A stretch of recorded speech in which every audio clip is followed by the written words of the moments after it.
السلام عليكم ورحمة الله، ازيكم عاملين ايه؟ يلا بقى نعمل احلى كبدة واسهل كبدة وانضف كبدة، هي كبدة الفراخ. على طريقة العربيات الكبدة. هتلاقوها نفس الطعم، بس الفرق ان هي معمولة بكبدة فراخ. انا ممكن تعملوها بالكبدة العادية طبعا، او اللي هي بتاعة العجل دي. لكن انا بفضل الكبدة دي ليه؟ لانها بتستوي بسرعة، مضمونة اكتر يعني.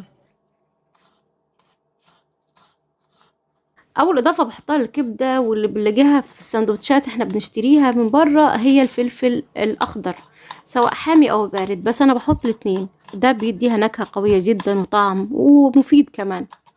الاضافه بتاعتي إن انا بحط لها بصلايه وسط، بقطعها ناعم، دي بتديني نكهه جميله جدا وبتخلي طعم الكبده فعلا غني كده، فيها حاجه يعني. هنحاول نقطعه صغير شوية، عايزاه يبقى دايب شوية في الكبدة، ميبقاش واضح قوي. كمان لو في بصل اخضر هيبقى افضل بكتير واحلى، يدي طعم احلى كمان. هركن المكونات دي على جنب دلوقتي، عشان على نفس البلانشة دي هقطع الكبدة.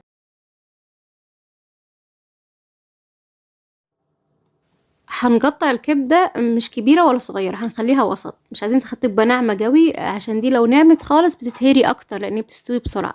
احنا عايزين تبقى باينة شوية المربعات بتاعتها او التقطيعة بتاعتها. بشيل منها اي زيادات، سواء كانت عروق او دهون، بخليها ما فيهاش اي حاجة ممكن تشد معانا يعني.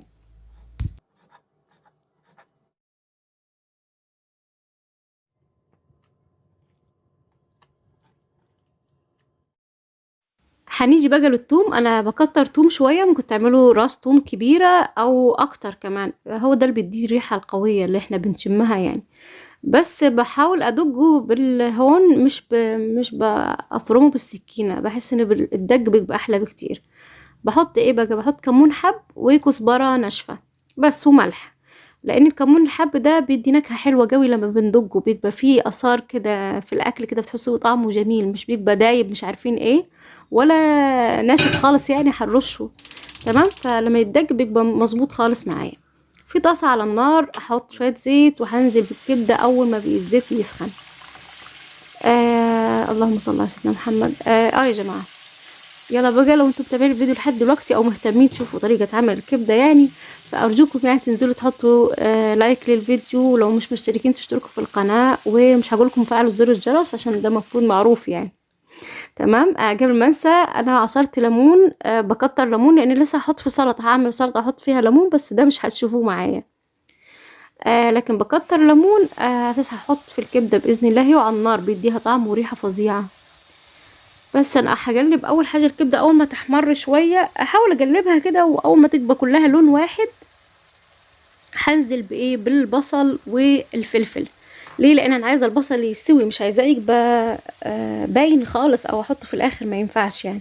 لازم احطه في المرحله الاولانيه اللي هي بعد 5 دقايق بس من على النار يعني.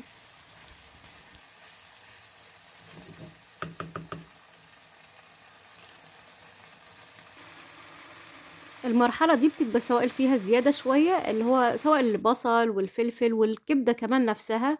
فانا هسيبها لحد ما تتشرب خالص وترجع، او الميه دي تنشف شويه شويه شويه يعني. بقلب فيها كل شويه لحد ما تقريبا عدى ربع ساعه عليها او اكتر شويه، عشان اشوف هحط ايه بعد كده.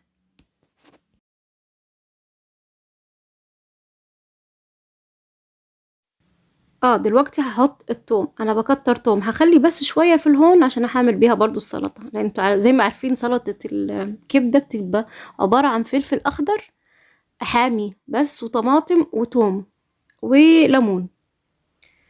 تمام، هقلب التوم بس شويه، مش عايزاه يبقى ني، مش عايزاه يبقى قاعد حراق قوي في الاكله دي، لا هخليه شويه كده على النار.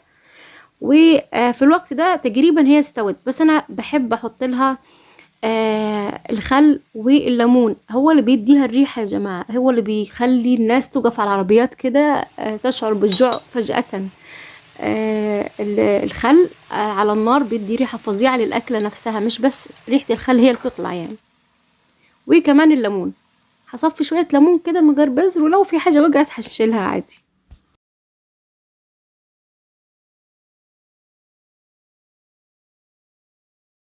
هنقلب فيها شويه شويه، وبعد كده هنغطيها حوالي دقيقتين 3 بس، لان بحب اشوف السوائل بتاعتها طالعه، مش السوائل اللي هو الزيت نفسه اللي انا حطيته في الاول. زي ما شايفين بيبقى ظاهر كتير معايا كده، المرحله دي ان هو استوى 100%. وفي نفس الوقت الكبده من جوه جوسي، يعني طريه مش ناشفه. مش معنى ان اسويها كويس اني اخليها ناشفه. وبالهنا والشفا كده هحطها في طبق، او لو حابين تاكلوها من الطاسه نفسها او سندوتشات. بس هو الافضل بكتير سندوتشات، تحط عليها سلطه او سلطه طحينه. ما بقولكمش على الطعم. يا ريت ما تنسونيش، انا ظاهره هدو، واشوفكم باذن الله في فيديوهات تاني. ما تنسوش اللايك والاشتراك في القناه. يلا اشوفكم على خير يا رب.